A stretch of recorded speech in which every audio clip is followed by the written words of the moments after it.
It is time for Around the 412 with Smitty and Tyler.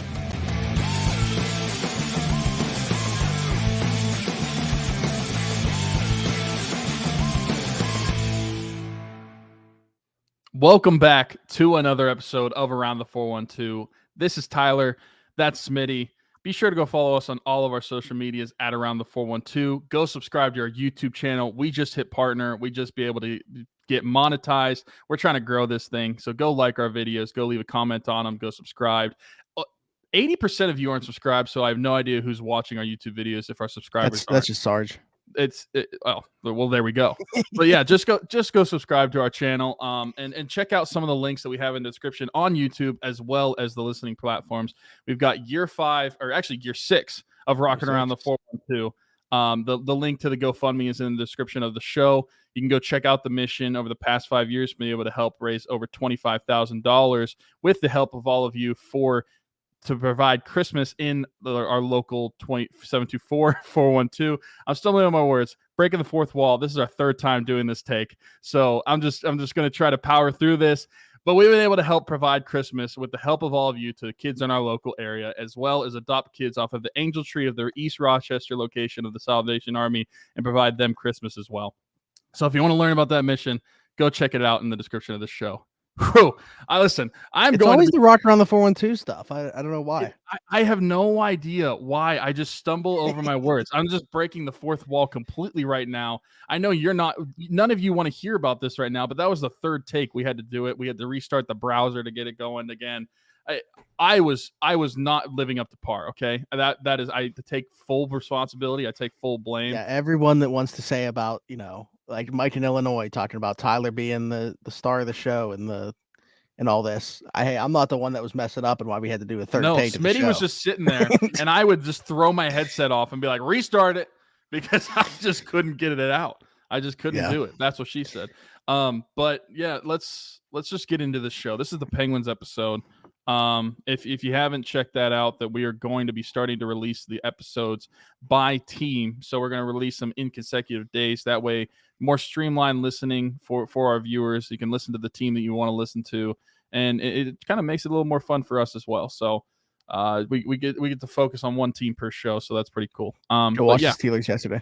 Steelers released yesterday. Pirates will come out tomorrow. Our ones from last week. Or you know what? Also, so there should be a new button down below for people if they're watching on YouTube, and that is a button that says join. So that's part of being monetized on YouTube, and I've created at least one tier for that right now. It's called a 412 Fanatic. For $5 a month, we're going to find some different things to do for you guys. But one thing that I do want to do once we actually start accumulating these members, if we do, is doing a giveaway every single month. And the only way to be eligible will be to be a member. Along with that, there's the option to do like members only live streams. Some of the other stuff I don't even consider like a reward of doing it. It's like priority reply to comments. Like if you guys comment, we're going to interact with it. Like we don't get enough comments to be like, we're not going to reply to this. And even if we did, like, that's so douchey to be like, I'm not replying to that comment if they're not a member. So, but it would be cool too, if we like can put your guys' names on the screen and stuff. So if we get enough, like as we start to get members, assuming that's something that happens, that either beginning video or the end video that we play, instead of it being that Around the 412 that just like floats there, we can put your guys' names on it or something too. So we'll try to figure out ways that it would be enjoyable, I guess, and like make sense for you guys to join us. At the end of the day, really what you're doing is supporting us, and that's really the number one thing. And we can't thank you guys enough for the support that you've shown, not monetarily, but just to even get us to this point. We've been doing this since 2017. In 6 days, we will have reached 6 years of doing so. So really cool times, and to see where we've come.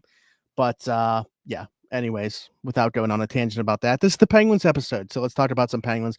First things first, I actually want to start a conversation that was started by somebody else. So I am stealing content. Our friend Danny Shirey put out a tweet about Jake Guentzel today. And we've talked about Jake Guentzel's absence, obviously, and how it's going to impact the team. But I don't know that we've had much conversation about a potential contract with him. He's in the last year of his deal. And I don't even know like where to start with this, right? Because my take on this, it's very short. is how's he going to come back from injury? Because I'm not even like interested in starting a conversation with him about an extension until I see how he comes back from this thing. Because, excuse me, who's to say he's going to be the same player? Like, what if he's not? And you pigeonhole yourself by giving him an 8-year contract worth upwards of $9 million a season. That could get really ugly if he's not the same Jake Guentzel that we've known to be, a perennial 30 to 40 goal scorer. Yeah, I agree with that. And I know that probably seems pretty blasphemous to a lot of Penguins fans to not even to a lot of them probably think you just don't even question about giving Jake another contract and you just do it, which I hear you. It makes sense. He's contributed a lot in his Penguins career, but when a player has an injury like this and he's going to be out for extended time, you're going to want to see how he comes back because you don't want to get into a Brian Dumoulin situation where he comes back from injury and he's never the same player. With differences, Brian Dumoulin was already into his contract, so he wasn't going anywhere. If Jake comes back and he is not the same player, I don't think it is out of the realm of possibility to say the Penguins move on. I don't know how players will feel about that. Like, I don't know how a guy like Sid would feel about that. Especially Sid, yeah. But I think just you look at it from a front office standpoint, if you're not going to be contributing the way that you were beforehand, especially on a contract where you'd figure he'd probably demand a raise, if he's not going to be the same player, then I don't think it is crazy to talk about moving on from Jake. Which, if you would have talked about this a year ago, even, that probably seemed insane to even have this conversation. But when you saw the diminished 5-on-5 metrics from him last season, and then you have this injury on top of it, and you don't know what he's going to look like when he comes back, I don't think it's that crazy to talk about.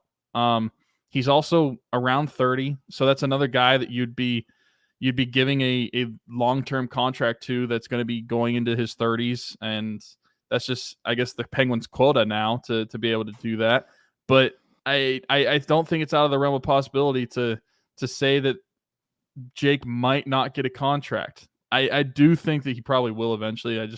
I have a gut feeling that'll be the case, but I don't think that it would be dumb to just sit back and see how he plays. I think that would be the smart thing for the Penguins to do. Well, yeah, predictively, I do think he's going to get extended here. But what I would do is wait and see how he comes back from injury. And maybe that's what the team does as well. I will say the caveat to me thinking that, though, is this isn't, the regime that drafted him or even extended him the last time. Like, Kyle Dubas's vision may be very different. His first taste of watching Jake Guentzel is going to be Jake Guentzel coming back from this injury. As under him, and obviously he's seen him play in Toronto and watched him play. But I mean, as his player, the first vision he's going to see is how Jake comes back from this injury. So I don't know. I think that it's very unfortunate for him. As you mentioned, like with Dumoulin, he was already, paid. Like, the Penguins really couldn't do anything about that. To have this happen in a contract year for Jake, man, is that tough. And especially, like you mentioned, I mean, you look at the contracts that have been given out around the league. I don't see a way that if he wants, I understand the diminished 5-on-5 impacts.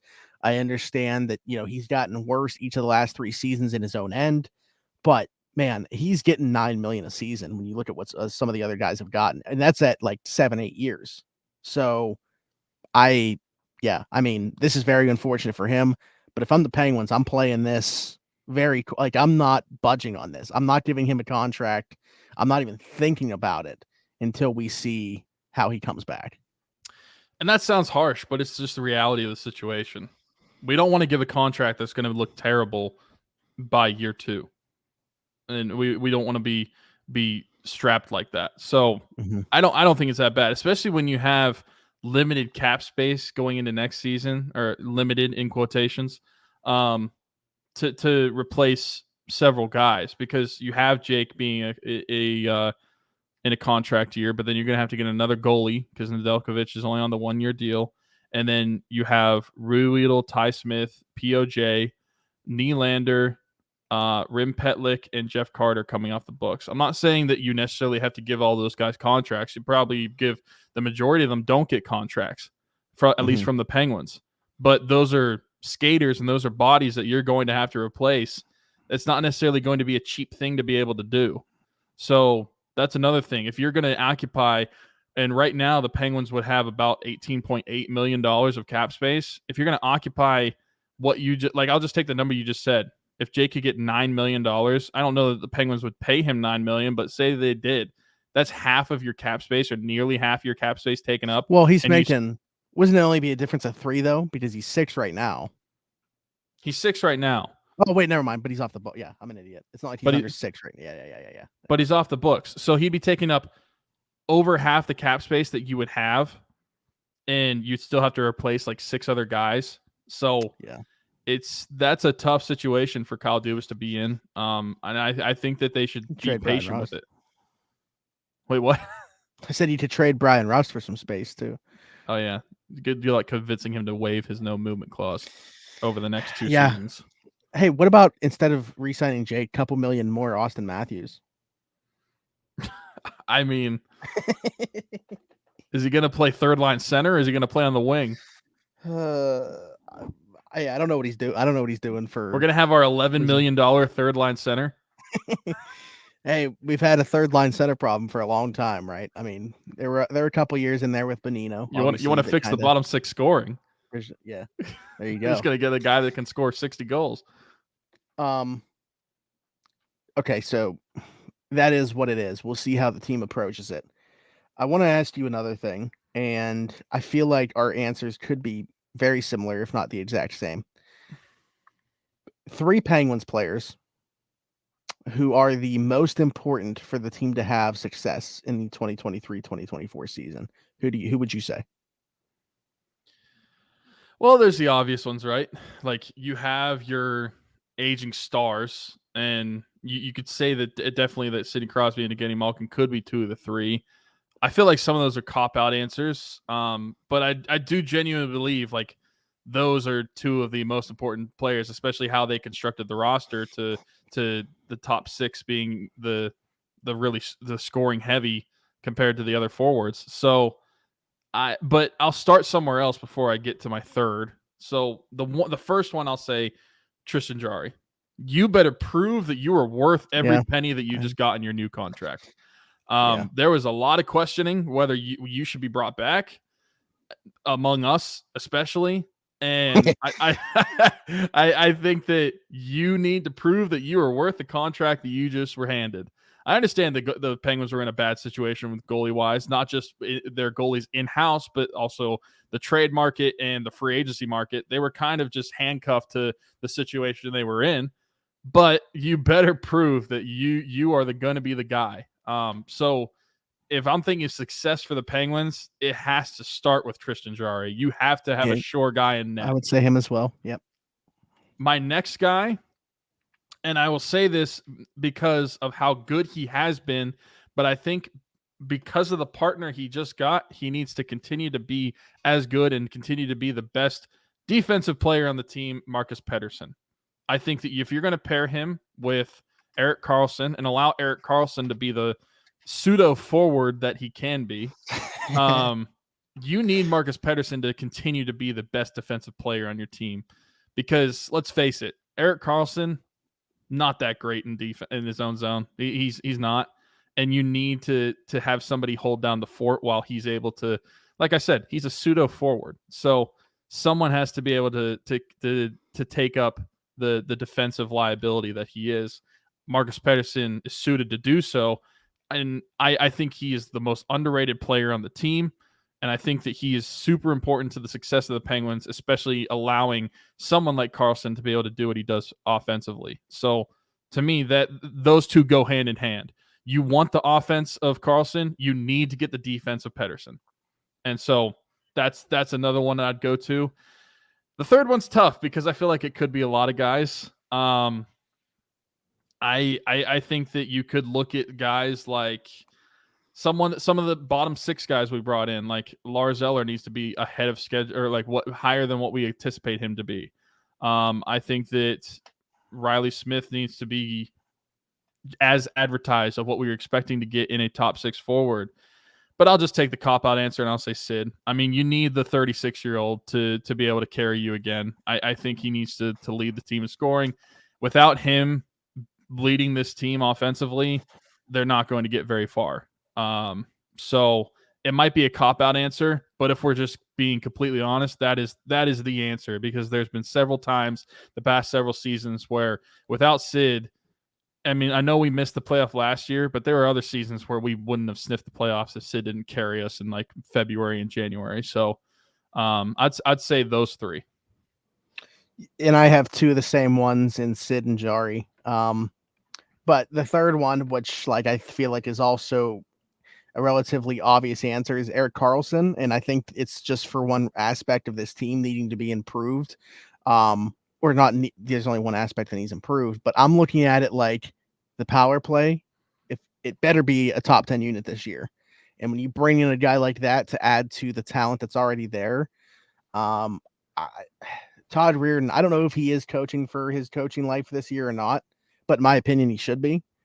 But I think Erik Karlsson is incredibly important to this team because of what he's going to do for them on the power play more than anything else. I understand the 5v5 numbers as well. You know, he had the second most 5v5 points in the league last year, not just among defensemen.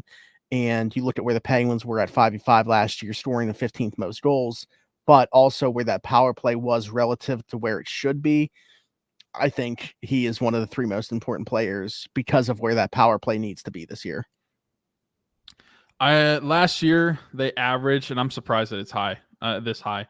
They averaged 21.72% power play percentage. I feel like you have to be at least closer to around 25%, if not higher. Look at the guys and just look at the names that are on your power play. There's really no excuse that Todd Reardon has. There's no shortage of talent on this power play. So there is no excuse. And I agree with you. He should be coaching for his life right now. I think it's an absolute joke what the power play and really just what special teams in general has come to the past several seasons. And we talk about specifically with the power play ever since Kessel left. We haven't had that quarterback of the power play and to facilitate the puck well. Hopefully Karlsson can step into that and fill those shoes that have been empty for several seasons now. But even if he's not necessarily the quarterback of the power play, regardless, look at the talent you have on it. You should be at least scoring at 25%, because I look at some of the other power plays, like if LA had a season high of 25.28, the only few teams higher than them were Tampa Bay, Toronto, and Edmonton. If LA can shoot at 25%, then Penguins with Erik Karlsson should be able to shoot at 25%. So I agree. I think the thing with Kessel makes sense too, because Kessel's obviously greatest asset was that wrist shot, but he was so underrated as a passer, especially like cross ice passing. And I mean, if you look at Karlsson's highlight reel from last season, that's what he's doing on the power play. Cross ice passes, setting up one-timers and stuff like that. I think a guy like Rickard Rakell is going to feast on the power play, assuming he's able to stay on that top unit and not lose his spot to Karlsson. I think he's going to feast on that top power play. Well, you figure with the top power play, you're going to have Sid and Gino, and then you're going to have Karlsson. You have two other bodies with Jake out, and I'm like, do you separate one? Do you separate the two defensemen? Do you put Letang down to the second unit? I would. I don't know that you can trust them to not have teams constantly going the other way if they're both on the ice. That's a good point as well. But and then if Jake's out, do you have Rakell up, Rust? You have Riley Smith now. Well, so I guess I'm more so thinking, does Rakell lose his spot when Jake comes back? I think when Jake's out, he's for sure going to be on that top unit. Yeah. But if they do go with the two defenseman thing when Jake comes back, but I wouldn't have two defensemen on the top pairing. That's my thing. And I mean, who knows? At that point in the season, if you're riding the power play and you're scoring fairly consistently with Jake out, I don't think Jake should be given his spot back. Automatically. I think the only thing for me is he's the one that provides that front of the net element. Not that he's like the Hornquist type, but he's the guy that's at least in that going to that area to deflect pucks and make things dirty for the goalie and try to, mess up his sight lines. So it'll be interesting to see who fills that role. If it's not like, is Sid going to be the guy in the front of the net? I don't know. He's the one that probably makes the most sense, but you've seen unless you're what putting players Rust up there, I guess. Yeah, but you've seen what players have done to Sid in front of the net, so maybe you don't want to have him being hit in the back of the head every game. So I don't know. It's a tough problem, but I feel like at the same time, it's an easy problem because look at the guys that you're going to have to choose from to put on the power play. It's an easy problem for Todd Reirden to have, so he better figure it out. He better. All right. Well, I think that's it in terms of Penguin stuff. We thank you guys for tuning into another episode, whether it's watching or listening. If you are listening somewhere else, leave us a 5-star review wherever that is. But then head over onto the YouTube, subscribe to the channel, leave us a like, hit that notification bell. Comment down below. Let us know what you guys think. Who are the 3 most important players on the Penguins team in order for them to have success in the 2023 season? And also let us know how you feel about the Jake Guentzel situation. Should he get a contract right now? Should that even be something on their minds? Or should they wait and see how he comes back from this ankle injury that's going to keep him out? We know he'll be reevaluated after their first 5 games or something like that. But realistically, it's probably going to take some time even after that. So you're looking at a few weeks, I think, of the season without Jake for sure. So we'll see what happens there. Check out the links in the description to Rock Around the 412, as well as Everything Custom Designs, and go watch or listen to another one of our episodes. We got multiple coming out a week now, 3. So go check them out. This has been the Around the 412 Penguin Show, and we will see you guys in another episode. Bye-bye.